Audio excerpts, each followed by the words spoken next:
Nabalita po kamakailan lang, ginugol ko Congressman Marcoleta, news from the past 2 weeks. Ganun ang ginawa ko Ang sabi po doon, nanghingi daw po kayo nag-request daw po sana kayo ng congressional hearing pagdating po sa mga SALN. Matutuloy po ba 'yon, no? First question po. Bakit niyo po ba hiniling po na magkaroon po ng SALN hearings? Actually, TP, Admar, hindi lang ako.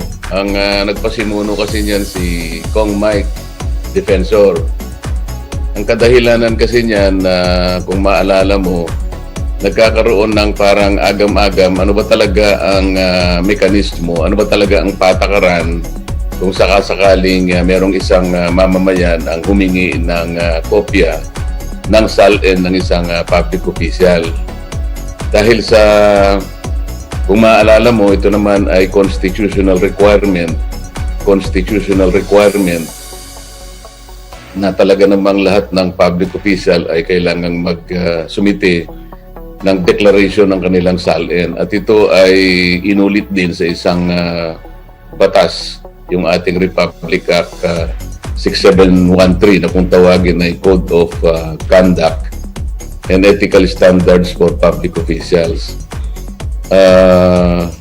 Pero nung September 1, taong ito, Admar, TP, kung maalala mo ay nagkaroon ng restriction ito sapagkat nag-issue ng memorandum ang ombudsman na bago ka makahiling o makapag-request ng kopya ng SALN ng sinumang public official, ay kailangan merong notarized authorization yung taong mismo na kukunan mo ng dokumento. Parang sa tingin ni Kong Mike at maski ako, parang ganun din. Parehas magkalaban yung dalawa na yun kung halimbawa ay nakasulat sa ating saligang batas, lalong-lalo na yung karapatan ng isang taong makaalam ng impormasyong gusto niyang malaman. Parang hindi magkaakma yung dalawa. Magtugma. Hindi nagtutugma. So minabuti ni Kong Mike at kinausap niya ako, baka gusto mo kanyang tingnan natin ng konti itong isyong ito. Ano ba talaga ang patakaran dito? Sapagkat alam mo naman, napaka-importante ng impormasyon na ito, lalong-lalo na ito ay talagang inilatag sa saligang batas at sa ating Code of Conduct dahil ito ay deterrent sa tinatawag nating graft and corruption at ito ay makikita natin isa sa measure, ito ay deterrent sa tinatawag nating graft and corruption at ito ay makikita natin isa sa measure para makita natin yung business interest o financial capacity ng isang public official. Alright. Ito po kasi nga po ang nawiwirduhan nga po ako doon sa requirement ni Ombudsman Martires. Sabi, kung gusto mo ng SALN ng isang government official, kailangan maglabas daw ng, basically hingin mo yung authorization ng government official na may-ari ng SALN, na nag-file ng SALN.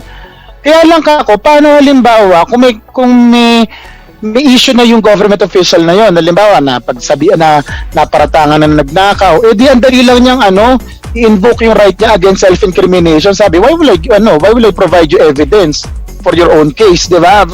Tapos na. Magiging na lang secret habang buhay yung mga SALN. Di po ba? Ganun po ba magiging ending nun, sir? Maring ganun na yung magiging ending nun na TP dahil nga sa kanya pala manggagaling yung consent. Hindi mo rin siya makukuha yung kopyang inihiling mo sapagkat dapat siya mismo ang magbibigay sa iyo ng kapahintulutan. Paano kung ayaw naman niya sapagkat maaari nga siyang ma-incriminate sa makatwid, barado ka na doon, hindi ka makakakuha ng kopya ng kanyang SALN. Kaya minabuti ni Kong Mike, siyang nagpanukala naman talaga nito na tingnan natin siguro, matanong natin ang kinauukulan siguro kung ano talaga yung tamang patakaran dito para hindi naman malito yung ating mga kababayan tungkol dito. Alright. So, hintayin na lang po siguro natin, sir, kung matutuloy o hindi itong hearing na ito. Maiba lang po muna tayo, sir, ng usapan. Kamakailan lang po, may lumabas po actually hindi pala kamakailan, mga 2 weeks ago, lumabas po sa Manila Times na nagkaroon doon ng parang online survey, yung isang bagong survey outfit na WR Numero. Tapos, nandun daw po kayo sa mga na-survey, ano po ito, para sa senatorial balls? So, question lang, sir, yung ano lang, baka lang sakali na pagbigyan nyo kami, sir. Ano po balak nyo sa 2022?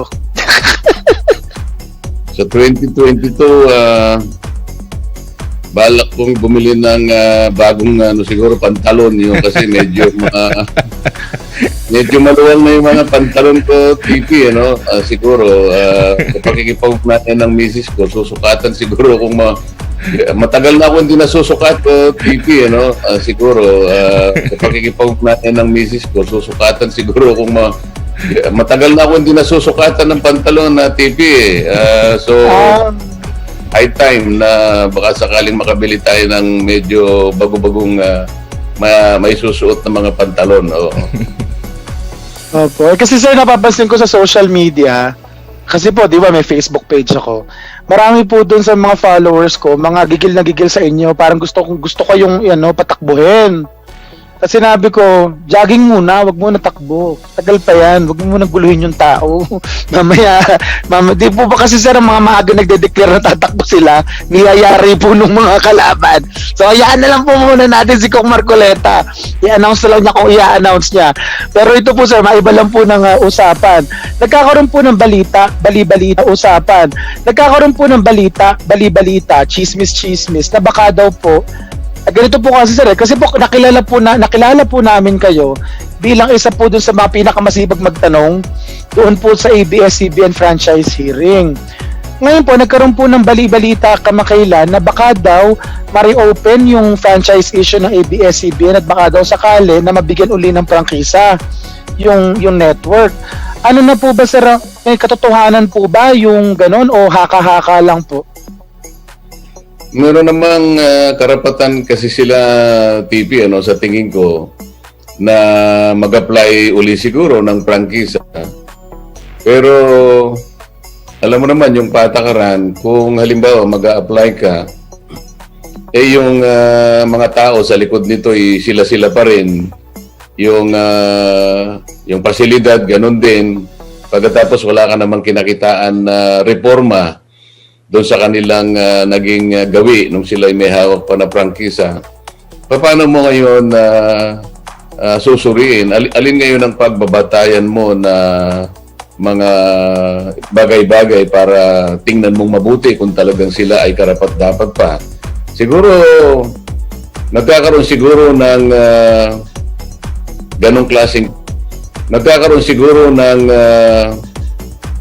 ganong klaseng pananaw, TP, kung makikita mo na ibang-iba na siguro yung nasa likod ng ABS-CBN. Baka pati yung kanilang pamamahala dyan, yung kanilang management, mga tao nagpapagalaw ng kanilang opisina, pati siguro yung mga tao sa likod ng kanilang kumpanya, lalong-lalo na yung ginagamit nila sa mga TV na nakikita natin. Baka sakaling magkaroon siguro ng palagay mo panibagong pagtingin. We can probably take a second look on whether or not they are still in a position to be granted such a privilege. A follow-up question lang po sir.